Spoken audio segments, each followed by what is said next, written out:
আপনি স্বীকার করেন বা না করেন, বাংলাদেশের রাজনীতিতে এখন পিনাকি ভট্টাচার্য অতি গুরুত্বপূর্ণ ব্যক্তি।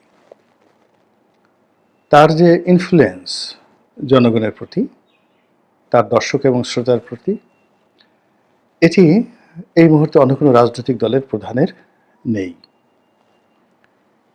এবং তিনি যেভাবে একটা গেরিলা বাহিনী গড়ে তুলেছেন, এবং তার সেই বাহিনীকে আমি গেরিলা বাহিনী এই জন্য বলছি যে এ যাবৎকালে তিনি যে কয়টি ঘটনা ঘটিয়েছেন, এটি কোনো রাজনৈতিক দলের নেতা বা অতীতের যারা গেরিলা নেতা ছিলেন, কর্নেল তাহের বলেন, তারপর মেজর জলিল বলেন, সিরাজ শিকদার বলেন, তারা যে সকল অপারেশন করেছেন, সে সকল অপারেশনের তুলনায় গত কয়েক মাসে প্যারিসে বসে তিনি যে সকল অপারেশন চালিয়েছেন, সে সকল অপারেশনের গুরুত্ব, ভয়াবহতা এবং আগামী দিনে রাজনীতির যে শেভিং, সেই শেভিংয়ে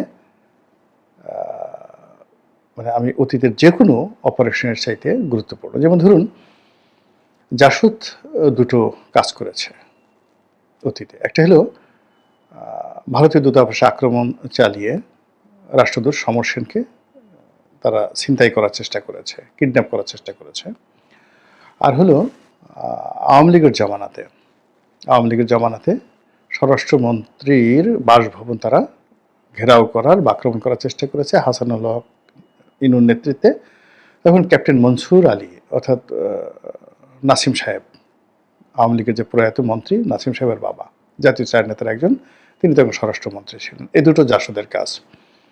সরবরাহ পার্টি সারা বাংলাদেশে অনেক কর্মকাণ্ড ঘটিয়েছেন, সিরাজ শিকদার সেটা বাদ দিলাম। মেজর জলিল অনেক কিছু করার চেষ্টা করেছেন। এখন এই জিনিসগুলোর তুলনায় আপনি যদি ধরেন ৩২ নম্বর ভাঙা, এ চারটিখানি কথা নয়। এটা ৩২ নম্বর ভাঙা, এই কাজটা বাংলাদেশ সেনাবাহিনী সাহস পেত না, ডক্টর মোহাম্মদ ইউনূস সাহস পেত না, বিএনপি তারেক রহমান সাহেব কোনোদিন সাহস পেতেন না।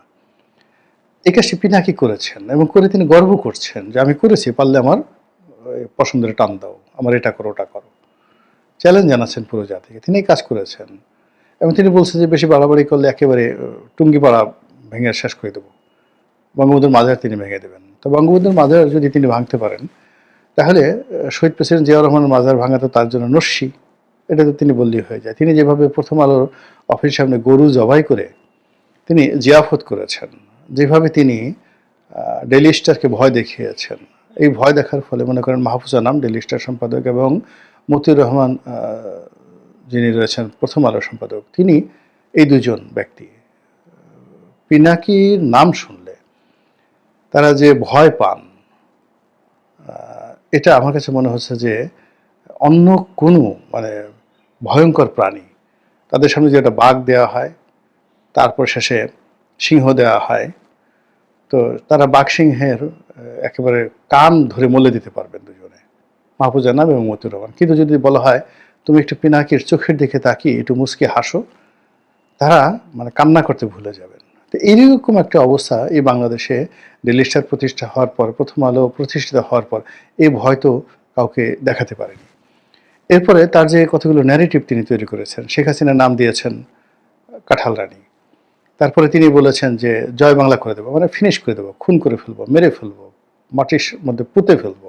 এই টোটাল জিনিসগুলো ১০-১২টা যে বিশেষণ, সেই ১০-১২টা বিশেষণকে একত্রে তিনি একটা তাবিজের মধ্যে ঢুকিয়ে ফেলেছেন এবং সেই তাবিজটার নাম হলো জয় বাংলা তাবিজ। মানে পিনাকির মুখ দিয়ে যখন জয় বাংলা বের হয় মানে তুমি শেষ। তো এই পিনাকি হঠাৎ করে বিএনপির বিরুদ্ধে লেখেছেন, হঠাৎ করে তিনি তারেক রহমান সাহেবকে এখন সরাসরি আক্রমণ করছেন। এর আগে সালাউদ্দিন সাহেবকে নিয়ে বকা দিয়েছেন, তারপরে মির্জা ফখরুলকে নিয়ে তিনি বাজে মন্তব্য করেছেন কন্টিনিউয়াসলি, মির্জা আব্বাসকে নিয়ে তিনি মানে যাকে বলে নানা রকম কথাবার্তা বলেছেন। তো এই সব কিছু বাদ দিয়ে এখন তিনি জনাব তারেক রহমান সাহেবকে জয় বাংলা করার জন্য প্রকল্প হাতে নিয়ে এগোচ্ছেন খুবই সুকৌশলে এবং সুন্দরভাবে। আমি এটা বুঝি না যে একটা সময় কিন্তু পিনাকির সঙ্গে জনাব তারেক রহমানের একটা ভালো সম্পর্ক ছিল। পিনাকি ওইভাবে বলেনি, কিন্তু তার একটা ভিডিওতে আমি দেখলাম যে তারেক রহমান সাহেবের সঙ্গে তার কথা হয়েছে এবং তিনি যেভাবে আকার ইঙ্গিতে বলছিলেন যে তারেক রহমান সাহেব মৃদু হেসে বিনয়ের সঙ্গে যেভাবে তার সঙ্গে যোগাযোগ রক্ষা করেছেন, কথাবার্তা বলেছেন, সেই সম্পর্কটা হঠাৎ নষ্ট হলো কী করে? তিনি তারেক রহমান সম্পর্কে যে কথাগুলো বলেছেন বা যে প্রশ্নগুলো এখন তুলেছেন, যেটা তারেক রহমানের পুরো ক্যারিয়ারকে প্রশ্নের মুখোমুখি নিয়ে আসবে, সেটা নিয়ে আমি পরে আলোচনা করব। কিন্তু এটা হলো কেন? ১। ২ নম্বর হলো যে বাংলাদেশে তারেক রহমান সাহেবের ২ থেকে ৩ জন রাইট হ্যান্ড আছে। ইয়াংদের মধ্যে আছে, বয়স্কদের মধ্যে আছে, যারা মিডল এজ তাদের মধ্যে আছে। দলের ভিতরে যারা পোর্টফোলিও মেনটেন করেন তারা, আর দলের বাইরে পোর্টফোলিও নেই তারা। এর মধ্যে ২-১ জন আছেন যাদের সঙ্গে তারেক রহমান সাহেবের একেবারে পারিবারিক সম্পর্ক হয়ে গেছে।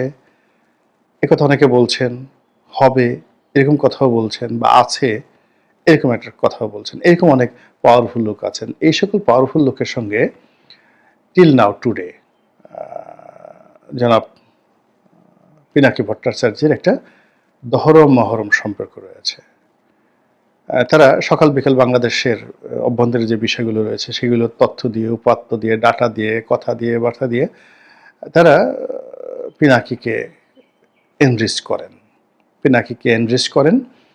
তো সেই লোকগুলোর সাথে এখন আজকের দিন পর্যন্ত পিনাকির ভালো সম্পর্ক রয়েছে, যারা তারেক রহমানের রাইট হ্যান্ড। তো যেখানে রাইট হ্যান্ডের সঙ্গে ভালো সম্পর্ক, সেখানে কেন তারেক রহমান সাহেবকে জয় বাংলা করার জন্য মিস্টার পিনাকি এই অনেকগুলো মন্তব্য করছেন, ভিডিও বানিয়েছেন, এবং যেহেতু তিনি এটা শুরু করেছেন, এটা তিনি শেষ না করে যাবেন না। এখানে পিনাকির একটা জিনিস আমি প্রথম থেকে দেখেছি, যে তার কর্মের মধ্যে একটা ধারাবাহিকতা রয়েছে। সে যদি কাউকে পছন্দ করে, ভালোবাসে, তো ওটা সে রক্ষা করার চেষ্টা করে, এবং সে মৃদু সমালোচনা করে।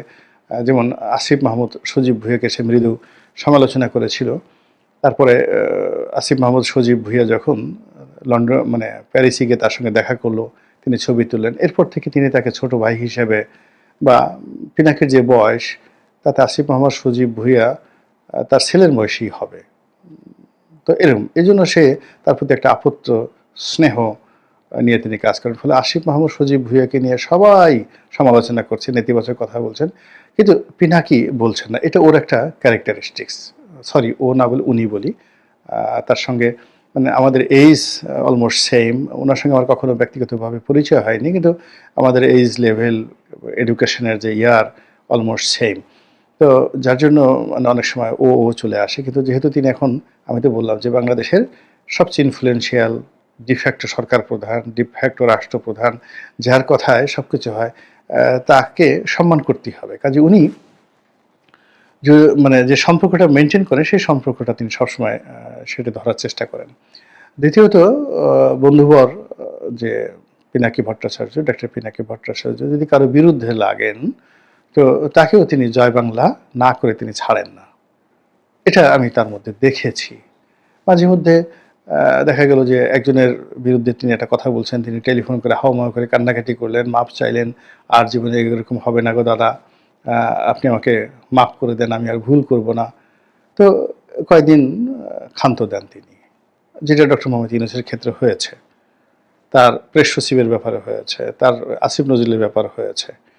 কিন্তু আবার দেখা গেল যে কোনো কারণে তিনি আবার ভুল ধরতে পারলেন, তিনি আবার গর্জে ওঠেন। তাহলে তার ওই যে ধারাবাহিকতাটা, এটা কিন্তু তার সবসময় রাখেন। অর্থাৎ তিনি যদি কাউকে জয় বাংলা করার সিদ্ধান্ত নিয়ে থাকেন, পরবর্তীতে হাউকাউ কান্নাকাটি যা কিছু করা হোক না কেন, তিনি তার সেই সিদ্ধান্ত থেকে পেছান না।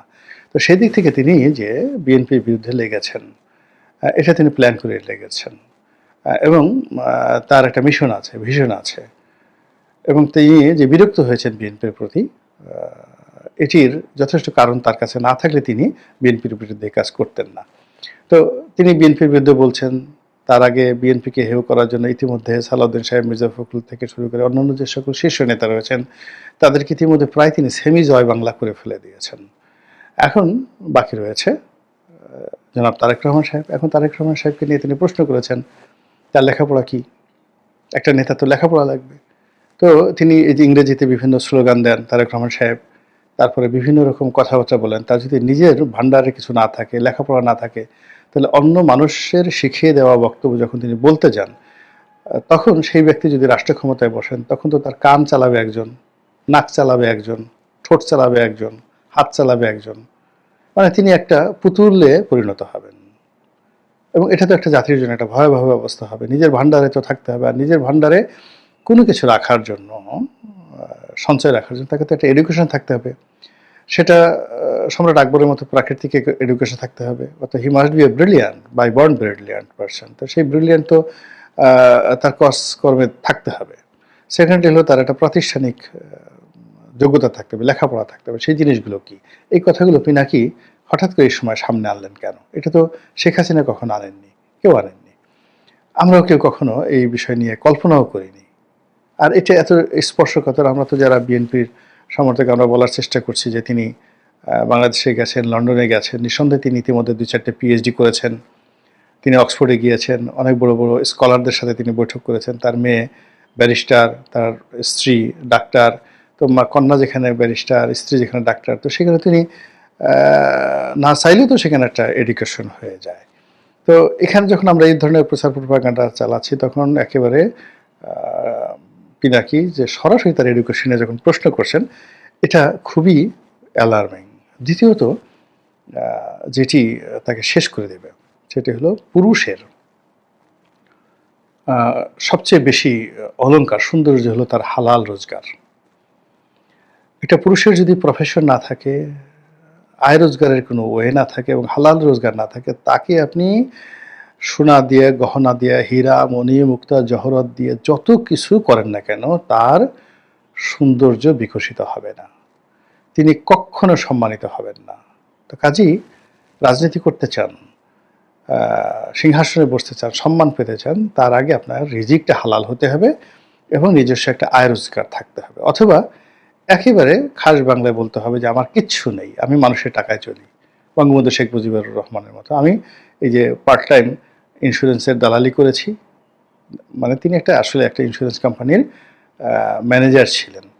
তো ওই ইন্স্যুরেন্স কোম্পানি পাকিস্তান জামানাতে তাকে ম্যানেজার বসেছিল মূলত এই কারণে যে তার তখন একটা রাজনৈতিক ক্ষমতা ছিল। তারপরেও তিনি কিন্তু তার সেই ব্রাঞ্চটাকে লাভজনক রেখেছিলেন। আপনারা সেই ইন্স্যুরেন্স কোম্পানির ডাটা নিয়ে দেখবেন যে বঙ্গবন্ধু যে শাখার ম্যানেজার ছিলেন, তো সেই শাখাটা নিয়মিত বঙ্গবন্ধু মার্কেটিং করতেন, বিভিন্ন ব্যাংকে যাইতেন, ব্যাংকের এমডি থেকে শুরু করে কেরানি, মানে যাদের কাছে কাজ ছিল সবাইকে তিনি রিকোয়েস্ট করতেন এবং সেখানে তিনি নিয়মিত তার ব্রাঞ্চটিকে লাভজনক করে তারপর নিজের বেতন নিতেন।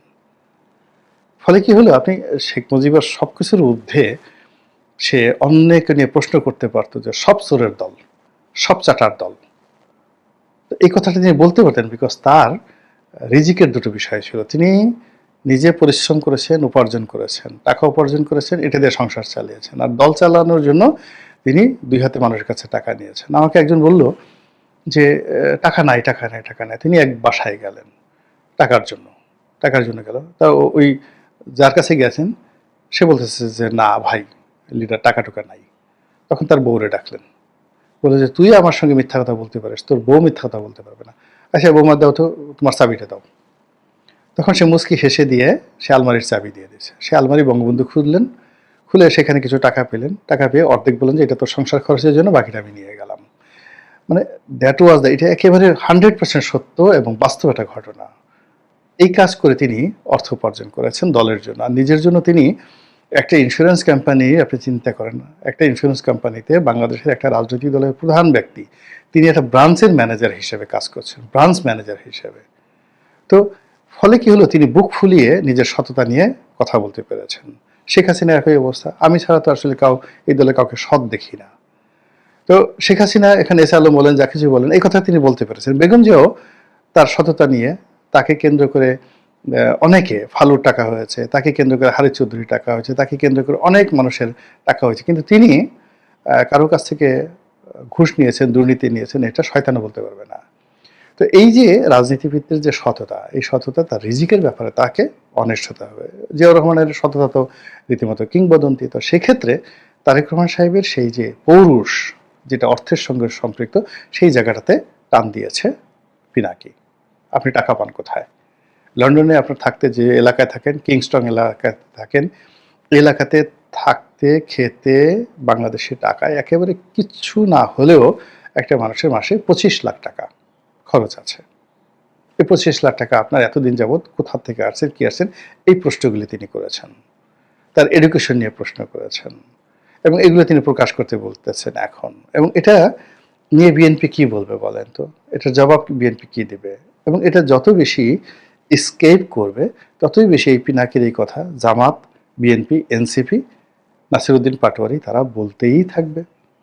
ফলে কি হচ্ছে, এই যে সামনে যে আমরা নির্বাচন, সোনার পাথরবাটি, কিংবা সামনে যে বিজয়, বিএনপির যে বিজয়, আমরা একেবারে মুছে তা দিচ্ছি, যাকে বলা হয় কোট প্যান্ট বানিয়ে ফেলেছি মন্ত্রী এমপি হওয়ার জন্য। তো তাদের জন্য এই যে পিনাকির যে নতুন জয় বাংলা প্রজেক্ট, এই জয় বাংলা প্রজেক্ট শেষ পর্যন্ত কোথায় যায় সেটাই দেখার বিষয়। আল্লাহ আমাদের সবাইকে হেদায়েত